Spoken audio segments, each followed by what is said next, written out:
Film शुरू होती है लस्माना नाम की एक आदमी को दिखाने से, जो एक दिन अपने घर में एक प्रीस्टेस को बुलाता है। प्रीस्टेस लस्माना के साथ घर की बेसमेंट में गई और वहाँ काला जादू करने लगती है, जिसके लिए उसने बकरी का कटा हुआ सर अपने सामने रख दिया। ये सब लस्माना के कहने पर ही किया जा रहा था, क्योंकि वो अमीर होना चाहता था। प्रीस्टेस उससे कहती है कि जो मैंने तुमसे मंगवाया था वो लाकर दो मुझे। तब लस्माना अपने बैग में से एक औरत के बाल और कुछ पैसे निकाल कर उसे दे देता है, तो वो उन बालों को कागज में लपेट कर खुद खा जाती है, जबकि अपने बाल तोड़कर लस्माना को खिला देती है। फिर वो लस्माना के सामने पैसों को जलाकर उसके हाथ पर चाकू से कट लगा देती है, जो चीज हालांकि जादू का हिस्सा ही था, लेकिन लस्माना को दर्द होने की वजह से वो प्रीस्टेस को बुरा भला कहने लगता है और दूसरी तरफ अपना मुंह कर लेता है, जबकि उसके पीछे प्रीस्टेस हवा में उड़ने लगती है। अब जब लस्माना मुड़कर उसकी तरफ देखता है तो प्रीस्टेस को ऐसी हालत में देखकर वो दंग रह गया और अब उसे भी प्रीस्टेस की जादुई ताकतों पर यकीन हो गया था। वो उसके सामने घुटनों पर बैठ गया, कहता है कि आज से मैं तुम्हारा गुलाम। उसका ये कहना ही था कि उसके कमरे में पैसों की बारिश होने लगती है। साथ ही लस्माना का ब्रीफ केस भी पैसों से भरने लगता है, जो देखकर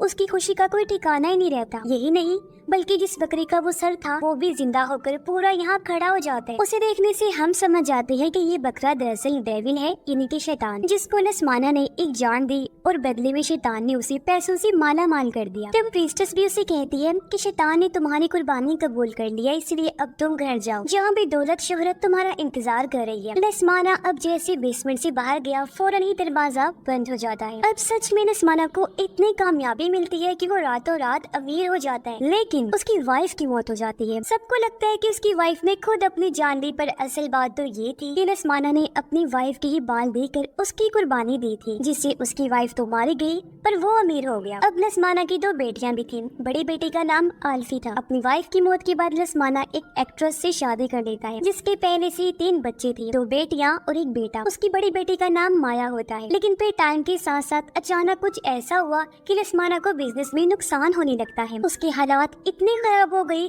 कि उसे अपना सब कुछ बेचना पड़ जाता है। सिर्फ एक वही घर बचता है जो हमने मूवी की शुरुआत में देखा था, और वो घर आल्फी के नाम था। अब कहानी प्रेजेंट की दिखाई गई, मौजूदा वक्त की, जहाँ लस्माना की बड़ी बेटी आल्फी के पास कॉल आती है और उसे हॉस्पिटल बुलाया जाता है। दरअसल आल्फी अपनी मॉम के मरने और डैड की दूसरी शादी से दुखी थी और पिछले 10 साल से वो अकेली ही रह रही। हॉस्पिटल जब वो जाती है तो पता चला कि लस्माना की तबीयत बहुत ज्यादा खराब है और वही हॉस्पिटल में दाखिल है। हॉस्पिटल आकर उसकी मुलाकात अपनी सौतेली माँ और सौतेले बहन भाइयों से होती है। नर्स उन्हें बताती है कि लस्माना को जिल्द की बीमारी है, साथ ही उसके जिस्म के अंदरूनी हिस्से भी खराब हो रहे हैं। लस्माना की जिल्द से बहुत गंदी स्मेल आ रही थी, इसलिए सारे लोग बाहर चले जाते हैं और अंदर उसके पास बस आल्फी ही रह जाती है। वो जब वहाँ बैठी थी तो अचानक लाइट चली गई। तभी लस्माना उसका हाथ पकड़ लेता है और एक डरावना सा हाथ भी हम देख पाते हैं, जो एक डरावनी औरत का था और वो पर्दे के पीछे से बाहर आ रही थी। वो आल्फी की तरफ बढ़ने लगी पर अचानक ही गायब हो जाती है। अब आल्फी जब देखती है कि डैड ने काफी देर से मेरा हाथ पकड़ा हुआ है, तो वो बेड की तरफ देखती है, जहाँ उसे डरावनी औरत ने ही उसका हाथ पकड़ा हुआ था। असल में वो आल्फी पर हमला कर देती है,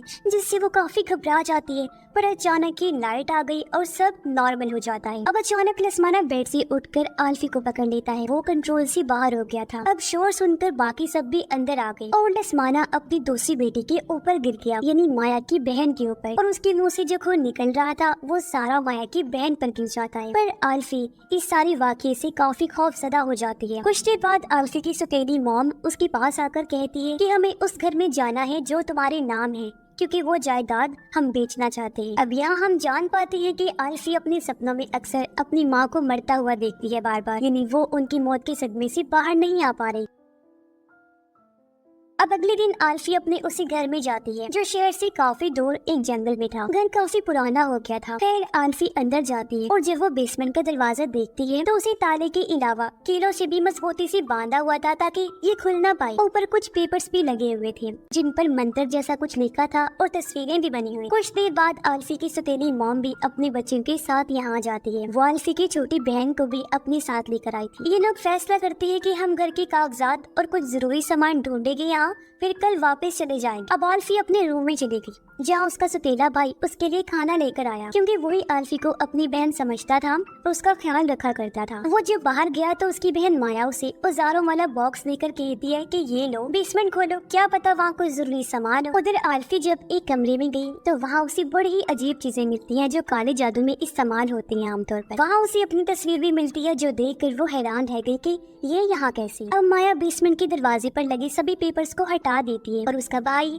कीड़े हटाकर लॉक भी तोड़ देता है। और अब जैसे उसने दरवाजा खोला, अंदर से एक हवा का झोंका सब कुछ होकर उनके पास से गुजर जाता है। फिर वो हवा का झोंका हॉस्पिटल में लसमाना के पास भी पहुंच गया और उसके मुंह से खून निकलने लगता है। तभी उसके मुंह से बालों का गुच्छा निकलने लगा, जो बहुत लंबा था और वो बाहर आते आते इतना बढ़ जाता है कि उसकी गर्दन और चेहरे से लिपट गया। वो बाल लसमाना का गला घोंट देते हैं और उसकी मौत हो जाती है। बेसमेंट के दरवाजे पर माया की मॉम भी आ गई। उसने जब अंदर झांककर देखा तो कुछ दिखाई नहीं दे रहा था। अब उनकी माँ अपने बेटे को अंदर जाने का कहती है, पर तभी यहाँ आल्फी भी आ गई, जो अपने सौतेले भाई को बेसमेंट में जाने से मना करती है और कहती है कि इस घर में कोई गड़बड़ है, क्योंकि एक कमरे में मुझे जादू टोने से जुड़े चीजें मिली। पर उसकी सौतेली माँ उसकी किसी भी बात का यकीन नहीं करती। अचानक आल्फी की बहन को बेसमेंट में कोई दिखाई देता है। वो काफी डर गई, अपनी माँ को बताने की कोशिश करती है, लेकिन वो उसे भी डांट देती है। पर अगले ही पल उनकी मॉम को अपने पैरों पर कुछ महसूस हुआ। उसने जब नीचे देखा तो 2 हाथों ने उसके पैरों को पकड़ लिया था, जो अगले ही पल उसे बेसमेंट में खींचने लगता है। माया और उसका भाई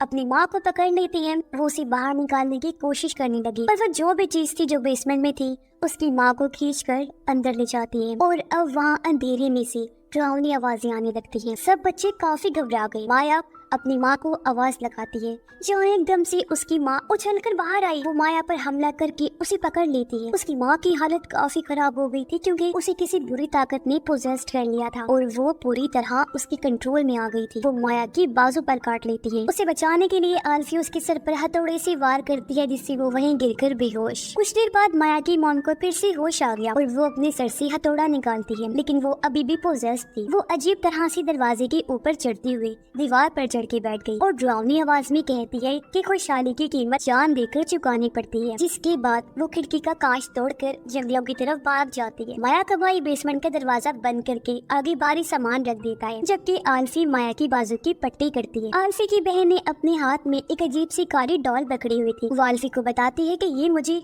एक कमरे से मिली। तब आल्फी उससे वो ले लेती है। माया का भाई उसे बाहर गाड़ी के पास बुलाता है और दिखाता है कि गाड़ी की तारें काट दी गई हैं, जो और किसी ने नहीं बल्कि इनकी माँ ने पोजेस्ड हालत में काटी थी। यानी ये लोग यहाँ से नहीं निकल सकते, बुरी तरह यहाँ फंस गए थे। आल्फी अपने सौतेले भाई को फोन देते हुए कहती है कि तुम पुलिस को या किसी ऐसे इंसान को कॉल करके बुलाओ जो हमारी मदद कर सकता है। जिसके बाद वो अपने भाई को छोटी बहन के पास ही छोड़कर माया के साथ निकल जाती है, ताकि वो पास के गांव में जाकर माया के लिए कोई इलाज का बंदोबस्त कर सके, क्योंकि माया की हालत बिगड़ती जा रही। बारिश भी हो रही थी और ये लोग जब जंगल से गुजर रही थी तो इन्हें अपनी माँ मिलती है, जो अब एक जगह पर बैठी अजीब हरकतें कर रही थी। उसे देखकर दोनों डर गई, फौरन छुप जाती है। अब आल्फी एक जगह पर आकर माया को यही रुकने का कहती है। फिर वो अपने बैग से हथौड़ा निकालकर अपनी माँ को देखने जाती है। उसके पीछे से माया आल्फी के बैग से उसकी डायरी निकालकर पढ़ने लगती है, जहाँ आल्फी ने अपनी सौतेली माँ और बहन भाइयों की तस्वीरों को खराब करके उनके बारे में बुरा भला लिखा हुआ था। यानी इस तरीके से आल्फी ने भरपूर उनके खिलाफ अपनी नफरत का इजहार किया था, जो देखकर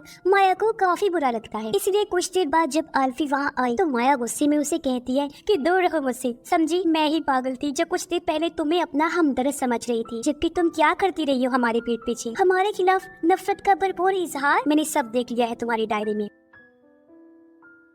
अब आल्फी हालांकि उससे माफी मांगती है, उसे समझाने की कोशिश करने लगी, लेकिन माया उसकी सुनने को तैयार ही नहीं थी, इसलिए वो अकेले ही वहाँ से चली जाती है। आल्फी उसके पीछे जाकर भी उसे रोकने की कोशिश करती है, लेकिन माया जो भाग चुकी थी वो ढूंढने पर भी उसे कहीं नहीं मिलती, जिस वजह से आल्फी को काफी बुरा लगता है और मजबूरन उसे माया के बगैर ही घर आना पड़ता है। अब घर में माया का भाई अपनी दूसरी बहन को कॉल करता है, जो किसी वजह से इन लोगों के साथ इस घर में नहीं आ पाई। माया का भाई उसे सारी बात बताकर मदद के लिए घर बुलाता है। कुछ देर बाद आल्फी भी घर आ गई। वो अपने भाई को सारी बात बता देती है। उसके भाई को भी दुख हुआ। वो कहता है कि तुम इतनी नफरत करती हो हम सबसे और माया को अकेला ही छोड़ आई। आल्फी कहती है कि सुबह होते ही मैं उसे ढूंढने जाऊंगी। फिर वो अपने भाई को उसी कमरे में लेकर जाती है जहाँ उसने काले जादू वाली चीजें देखी। वहाँ उन्हें एक डायरी मिली जिसके अंदर डरावनी सी औरत की पेंटिंग्स थी। आल्फी कहती है कि इस औरत को मैंने हॉस्पिटल में देखा था और इसने मेरा हाथ पकड़ के मुझे डराया भी था और वहाँ बने कुछ और सिंबल निशान देकर कहती है कि ये सारे निशान वही हैं जो बेसमेंट के दरवाजे पर लगाए गए उन कागज पर थे। हो सकता है कि ये निशान सिंबल बेसमेंट के अंदर किसी ड्राउनिंग चीज को बाहर आने से रोकने के लिए लगाए गए हो। अभी किताब को पढ़ने से इन्हें पता चला कि जितनी भी ड्राउनी औरतें इन्होंने देखी वो सारी असल में डार्क प्रीस्टेस है, यानी बुरी ताकतें रखने वाली, काला जादू करने वाली बुरी प्रीस्टेस, क्योंकि ये शैतान को अपना गॉड समझकर उसकी पूजा करती है और जो ताकतें इनके पास होती हैं वो भी इन्हें डेविल शैतान दिया करता है। अब आगे कुछ चीजें देखकर इन्हें समझ लग जाती है कि ये सब हमारे बाप लसमाना ने करवाया है ताकि वो दौलतमंद हो सके। जंगल में माया जब आगे बढ़ रही थी तो उसे अपनी माँ बहुत ही बुरी हालत में मिलती है। उसकी जुबान बाहर आ चुकी थी जो अचानक माया पर हमला कर देती है। जब अपने बचाव में माया उसे मार डालती है। आल्फी की बहन जब सो रही थी तो उसे पीछे पड़ी अलमारी से अपनी माँ की आवाज आती है जो उसे पुकार रही थी। बच्ची डर के उठ जाती है। वो जब अलमारी को चेक करने गई तो वहाँ कोई भी नहीं था। वो फिर से आकर बेड पर लेट जाती है, लेकिन तभी हम उसके पीछे उसी ड्राउनी औरत यानी प्रीस्टेस को देखते हैं जहाँ अचानक बच्ची का बेड जोरों से हिलकर उछलने लगता है और वही ड्राउनी आवाज उसे कहती है कि तुम मेरी बेटी हो। पर इस पर बच्ची कहती है कि नहीं नहीं, तुम मेरी माँ नहीं हो सकती। अचानक ही सब नॉर्मल हो गया। बच्ची जब नीचे जाकर देखती है तो वहाँ कोई भी नहीं होता, लेकिन अब जैसे वो ऊपर हुई वो ड्राउनी प्रीस्टेस उसके बेड पर आ जाती है। उसे देखकर बच्ची चीख मार देती है। आवाज सुनकर आल्फी और उसका भाई जल्दी से वहाँ आ जाते हैं। प्रीस्टेस उन पर भी हमला कर देती है। वो उनकी छोटी बहन को खींच कर ले जा रही थी तो वो दोनों बड़ी मुश्किल से अपनी बहन को बचाती है और अब प्रीस्टेस उसे छोड़कर आल्फी को पकड़ लेती है। लेकिन जैसे ही उसके भाई ने बेड खिसकाया प्रीस्टेस वहाँ से भाग जाती है। तभी आल्फी बेहोश हो गई और अपने उस टाइम के ख्याल उसे आने लगती है जब उसकी माँ की मौत हुई थी तो वो उनके साथ थी। उस टाइम दरअसल आल्फी की माँ उसे सुला रही थी पर अचानक किसी बुरी ताकत ने उन्हें बिल्डिंग से नीचे धक्का दे दिया। ये देखकर फौरन आल्फी ने अपनी माँ को पकड़ लिया। वो उन्हें बचाने की कोशिश कर रही थी पर तभी यहाँ चुड़ैल नुमा प्रीस्टेस वहाँ आकर उसकी माँ को नीचे गिराकर मार देती है। अपनी माँ को बचाते हुए प्रीस्टेस ने आल्फी की बाजू पर पकड़ लिया था। तब उस चुड़ैल प्रीस्टेस की नाखूनों के निशान आल्फी की बाजू पर लग गई थी जो आज भी थी। अब सुबह हो गई थी और इनकी वो बहन भी यहाँ आ गई थी पर बीच जंगल में उसकी गाड़ी रुक गई। तभी उसके पास माया आ गई जो भी अजीब हालत में थी। वो अपनी बहन को कहती है कि चलो मेरे साथ, मैं तुम्हें घर तक ले चलती। पर उसकी बहन शीशे से देखती है कि माया ने अपने पीछे हथौड़ी छुपाई हुई है जो देखकर उसे अजीब तो लगा, लेकिन वो माया से पूछ ही लेती है कि तुमने ये हथौड़ी क्यों पकड़ी हुई है। जो सुनकर तो बस माया को गुस्सा आ गया और वो हथौड़ी से कार का दरवाजा तोड़कर अंदर आ गई और अपनी बहन पर बुरी तरह हथौड़ी से हमला करके उसे मार डालती है, जिससे हम समझ जाते हैं कि माया भी अपनी होश में नहीं रही, वो भी पोजेस्ड हो चुकी है। वो फिर घर आती है और देखती है कि आल्फी की हालत खराब है। बार बार उसे भी प्रीस्टेस की ड्राउनी आवाज पुकार रही और उसके पास ही हम डेविल को भी देख पाते हैं। तभी माया को बेसमेंट में उसी ड्राउनी प्रीस्टेस की परछाई दिखाई देती है, इसलिए वो बेसमेंट में आ जाती है। बेसमेंट में माया को 5 पुतलों से बनी एक माला मिलती है। इन पुतलों को जो उसने पिरोया हुआ था और ये इनकी फैमिली के ही थे। एक बार फिर उसे प्रीस्टेस पुकारने लगी। माया पूछती है कि तुम कौन हो। वो बताती है कि मैं तुम्हारी माँ हूँ। तुम्हारी बहन भाइयों ने मुझे चुन लिया है, इसलिए अब तुम भी मेरी गुलामी में आ जाओ मेरी बच्ची। इतना सुनकर माया अपना सर झुका देती है और हम पीछे ड्राउनी प्रीस्टेस को बैठा हुआ देखते हैं। सुबह आल्फी को होश आ गई। वो जब नीचे आई तो अपनी माँ को पियानो बजाते हुए देखती है, इसलिए वो उनके साथ में जाकर बैठ जाती है। पर ये उसकी मॉम नहीं बल्कि वही प्रीस्टेस थी जो आल्फी का हाथ पकड़ के उसे जख्मी कर देती है। आल्फी बुरी तरह चिल्लाने लगी। अब प्रीस्टेस उसके सामने अपना मुंह चीरने लगती है। आल्फी से ये देखा नहीं गया तो वो अपनी आंखों पर हाथ रख लेती है, पर प्रीस्टेस अपनी पूरी खाल निकाल कर उसे डरा रही थी। पर अगले ही पल वहाँ माया आकर आल्फी को संभालती है और हम देखते हैं कि माया बिल्कुल सही सलामत है। खैर अब ये बहन भाई एक साथ बैठे हुए थे और आल्फी के उस बाजू की हालत खराब होती जा रही थी जिसे प्रीस्टेस ने पकड़ा था। आल्फी अपने भाई को कहती है कि देखो मेरी बाजू का भी यही हाल है और मेरी छोटी बहन का भी। जब से इसने वो काली सी गुड़िया हाथ में पकड़ी है इसका हाथ भी अजीब होता जा रहा है। अब आल्फी अपने भाई को बताती है कि तुम्हें याद है तुम्हारी मॉम यानी मेरी सौतेली माँ ने क्या कहा था कि खुशहाली की कीमत हमेशा जान देकर चुकानी पड़ती है। और जो ड्राउनी प्रीस्टेस हमें बार बार दिखाई दे रही है ना, उसने मेरी माँ को मारा था जब डैड ने पैसों के लिए उनकी कुर्बानी दी थी और अब वही तुम्हारी माँ के अंदर भी है। वो हमें यहाँ से कभी नहीं निकलने देगी। चलो उठो, हमें अभी के अभी यहाँ से भागना होगा। पर एकदम से माया अजीब तरह से बोलती है कि वो तुम्हें कभी यहाँ से नहीं जाने देगा। माया के भाई को गुस्सा आ गया ये सुनकर। वो माया को पकड़ के कहता है कि कौन नहीं जाने देगा, आखिर तुम किसकी बात कर रही हो। अब माया कोई जवाब तो नहीं देती बल्कि जोर जोर से हंसने लगती है और ऐसा होते ही म्यूजिक अपने आप ही बजने लगा। का सामान भी इधर से उधर उड़ने लगता है और घर से बाहर जाने के सभी दरवाजे बंद हो जाते हैं। पर माया फिर से वही बात करती है कि वो तुम्हें यहाँ से जाने नहीं देगा। तभी खिड़की से बाहर वही ड्राउनी प्रीस्टेस आ जाती है। माया का भाई उसे ढूंढने जाता है क्योंकि माया गायब हो गई। ऊपर एक कमरे में आकर वो देखता है कि माया अपना सर दरवाजे पर मारकर रो रही है। उसका भाई कहता है कि क्या कर रही हो तुम, चलो हमें यहाँ से चलना है। और अब वो जैसे ही मुड़ी हम देखते हैं कि वो माया नहीं बल्कि वही प्रीस्टेस है। उसे देखकर वो डर से भाग जाते हैं, लेकिन जहाँ भी वो जा रहा था ड्राउनी प्रीस्टेस उसके सामने आ जाया करती थी। अब वो बड़ी मुश्किल से एक कमरे में आकर दरवाजा बंद कर देता है और देखता है कि उसके पीछे माया बैठी हुई। वो अपने भाई को बताती है कि वो जो है ना वो आल्फी और उसकी बहन को हासिल करना चाहता है, यानी उनकी कुर्बानी लेना चाहता है। इस टाइम माया के हाथ में अपने भाई का पुतला था जो उसने माला में से लिया था। वो कहती है कि उस जंगल में हमारी माँ और दूसरी बहन को मार दिया है उसने, और अब वो दरवाजे के पीछे बैठा हमारा इंतजार कर रहा है। अब जैसे दरवाजा खुला हम देखते हैं कि वहाँ वही डेविल था। माया कहती है यही सही टाइम है डेविल को आल्फी और उसकी बहन की कुर्बानी देने का, ताकि डेविल को उन दोनों की जाने मिल जाए और लसमाना पर लगा हुआ कर्ज श्राप खत्म हो जाए। क्योंकि आल्फी और उसकी बहन लसमाना की पहली वाइफ के बच्चे थे, तो उनकी माँ मर गई, जिसके बाद आल्फी और उसकी बहन के कुर्बान होते ही सब ठीक हो जाएगा और हम शैतान के गुलाम बच जाएंगे, जिससे हम बहुत पावरफुल हो जाएंगे। पर उसका भाई आल्फी और उसकी बहन को कुर्बान करना और शैतान की गुलामी करना नहीं चाहता था, जिसके लिए वो साफ साफ मना कर देता है, जिस वजह से उसे गुस्सा आ गया। अब माया के हाथ में अपने भाई का पुतला तो था ही, जिसका वो हाथ तोड़ देती है। पुतले का हाथ टूटते ही उसके भाई का हाथ भी टूट गया, पर वो अपनी जान बचाकर भागने लगा। लेकिन फिर माया पुतले की टांग तोड़ देती है, जिससे उसकी भाई की भी टांग टूट गई और वो सीढ़ियों से नीचे गिर जाता है। उसके सामने आल्फी और उसकी बहन भी थी, और अब माया उन दोनों के सामने ही पुतले का सर तोड़कर अलग कर देती है। ऐसा होते ही उसके भाई का सर भी जिस्म से अलग हो जाता है और भयानक उसकी मौत हो जाती है। ये देखकर दोनों बहनें काफी डर जाती हैं, और अब माया आल्फी की बहन का पुतला उठाती है। ऐसा होते ही कोई ताकत उसे बेसमेंट में खींच ले जाती है। फिर माया आल्फी का पुतला उठाकर जमीन पर रखती है। ऐसा होते ही आल्फी उल्टी हो जाती है, और अब जैसे जैसे माया ऊपर से नीचे पुतले को उछालने लगी वैसे ही आल्फी भी उछलने लगती है, जिससे वो बेहोश हो गई। कुछ देर बाद जब आल्फी को होश आया तो वह खुद को बेसमेंट में पाती है, जहाँ उसे अपने सामने पास्ट यानी माजी दिखाया गया कि जब प्रीस्टेस आल्फी की माँ के मरने के बाद रिचुअल यानी जादू कर रही थी तो यहाँ लसमाना फिर से आया था। प्रीस्टेस उससे पूछती है कि जो मैंने तुमसे मंगवाया था क्या तुम वो लेकर आए हो। लसमाना कहता है कि नहीं, मैं नहीं ला सकता क्योंकि वो मेरी बेटी है, तो मैं नहीं चाहता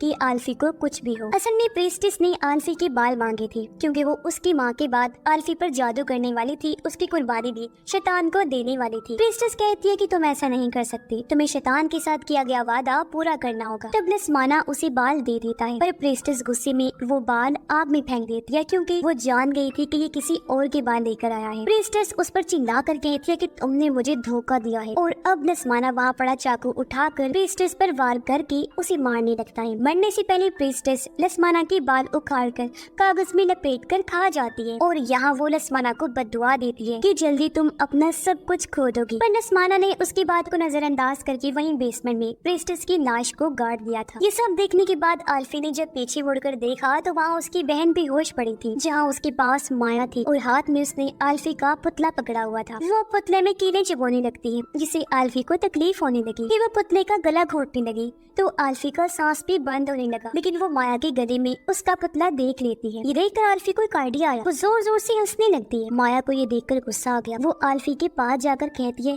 कि इसमें हंसने वाली कौन सी बात है। फिर वो दूर जाकर आल्फी के पुतले की टांग तोड़ने लगती है, पर ठीक तभी आल्फी भी माया को उसका पुतला दिखाकर चिढ़ाने लगती है, जो उसने तब चुरा लिया था जब अभी माया उसके करीब आई। ये देखकर माया डर गई। तभी आल्फी उसका पुतला आग में फेंक दी और यहाँ माया भी आग में जलने से मारी जाती है। अब आल्फी जमीन में गड़ी प्रीस्टेस की लाश निकाल कर उसका पेट चीरती है और अंदर से लसमाना के बाल बाहर निकाल कर उन्हें आग में फेंक देती है ताकि ये कर्ज खत्म हो सके। ऐसा होते ही आल्फी पूरी तरह से ठीक तो हो जाती है, पर पीछे से प्रीस्टेस बाहर आकर उसे खींचकर कब्र के अंदर ले जाती है जो गड्ढे की तरह थी, जिससे आल्फी बेहोश हो गई। जब उसे होश आई तो वो प्रीस्टेस की लाश के साथ ही लेटी होती है और उसका पूरा जिस्म बालों में लिपटा हुआ था। आल्फी चाकू से बाल काट कर खुद को आजाद तो कर लेती है, लेकिन वो इस गड्ढे से बाहर नहीं निकल पाती। पर तभी एक हाथ अंदर आया जो उसकी मदद के लिए आया था। आल्फी उस हाथ को पकड़कर बाहर आ जाती है, जो और किसी का नहीं बल्कि उसकी बहन का ही था। अब कर्ज पूरी तरह से खत्म हो गया था, इसलिए आल्फी और उसकी बहन को किसी से कोई भी खतरा नहीं था। वो दोनों सही सलामत थी और इस घर को छोड़कर वापस चली जाती है और ये फिल्म भी इधर ही खत्म हो जाती है।